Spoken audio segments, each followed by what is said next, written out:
दोस्तों, आज मैं आपको एक ऐसी डरावनी घटना सुनाने जा रहा हूँ जिसके बारे में आज भी उत्तर प्रदेश के एक छोटे से गांव में लोग बात करते हुए डरते हैं। उस गांव के बाहर खेतों के बीच एक बहुत पुराना कुआं है। दिन में तो लोग वहां से गुजर जाते हैं, लेकिन रात होते ही उस रास्ते पर कोई भी नहीं जाता, क्योंकि लोगों का कहना है कि उस कुएं से रात के समय एक औरत के रोने की आवाज़ आती है और जो भी उस आवाज़ के पीछे गया वो कभी वापस नहीं लौटा। ये कहानी है राहुल नाम के एक लड़के की। राहुल शहर में पढ़ाई करता था और गर्मियों की छुट्टियों में अपने गांव आया हुआ था। गांव में उसकी बूढ़ी दादी अकेली रहती थीं। एक शाम राहुल दादी के साथ बैठकर खाना खा रहा था। तभी उसने पूछा, दादी, गांव के बाहर जो पुराना कुआं है उसके पास कोई क्यों नहीं जाता? राहुल का सवाल सुनते ही दादी का चेहरा अचानक गंभीर हो गया।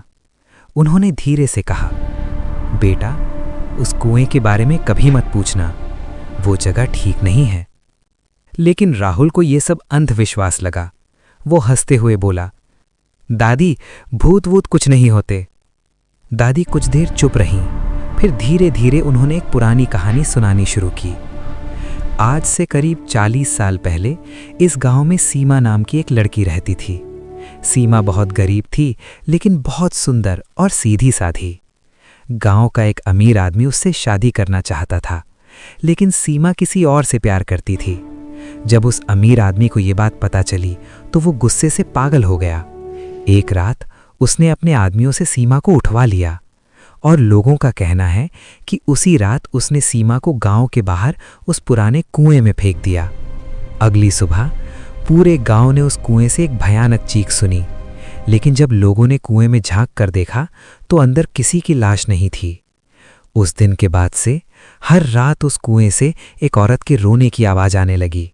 जो भी उस आवाज़ को सुनकर कुएं के पास गया वो कभी वापस नहीं आया। दादी की बात सुनकर राहुल फिर हंसने लगा। उसे लगा ये सिर्फ एक डरावनी कहानी है।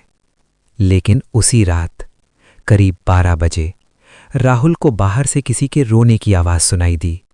बचाओ, कोई है? मुझे बाहर निकालो। राहुल घबराकर उठ बैठा। पहले तो उसने सोचा कि शायद उसे वहम हुआ है, लेकिन आवाज़ फिर आई और इस बार और भी साफ। राहुल ने टॉर्च उठाई और धीरे से घर से बाहर निकल गया। रात बहुत अंधेरी थी, चारों तरफ सन्नाटा था।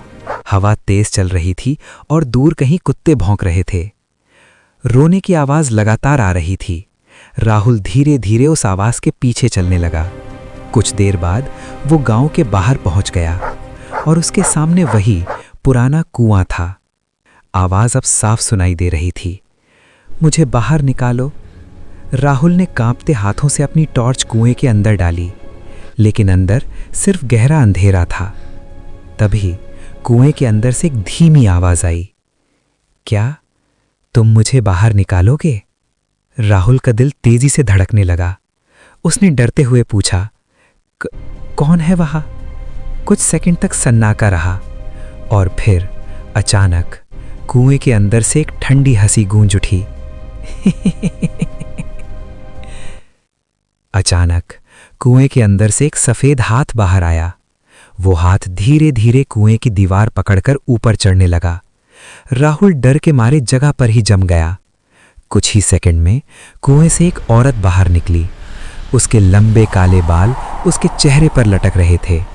उसकी आंखें पूरी तरह सफेद थीं और उसका चेहरा सड़ा हुआ और डरावना। वो धीरे धीरे राहुल की तरफ देखने लगी। फिर उसने मुस्कुरा कर कहा, तुम मुझे बाहर निकालने आए हो ना?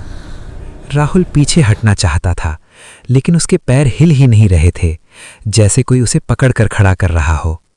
वो औरत धीरे धीरे उसकी तरफ आने लगी। फिर उसने फुसफुसाकर कहा, अब तुम मेरी जगह रहोगे। अचानक उस औरत ने जोर से चीख मारी और राहुल को पकड़कर कुएं के अंदर खींच लिया। उस रात के बाद राहुल कभी नहीं मिला। अगली सुबह गांव वालों को उस कुएं के पास राहुल की टॉर्च पड़ी हुई मिली, लेकिन राहुल का कोई पता नहीं चला। और कहते हैं आज भी रात के समय उस कुएं से 2 लोगों के रोने की आवाज़ आती है, एक लड़की की और एक लड़के की। और अगर कभी रात में आपको कोई आवाज़ सुनाई दे जो कहे मुझे बाहर निकालो, तो कभी भी उस आवाज़ के पीछे मत जाना, क्योंकि हो सकता है वो आपको अपनी जगह लेने के लिए बुला रही हो।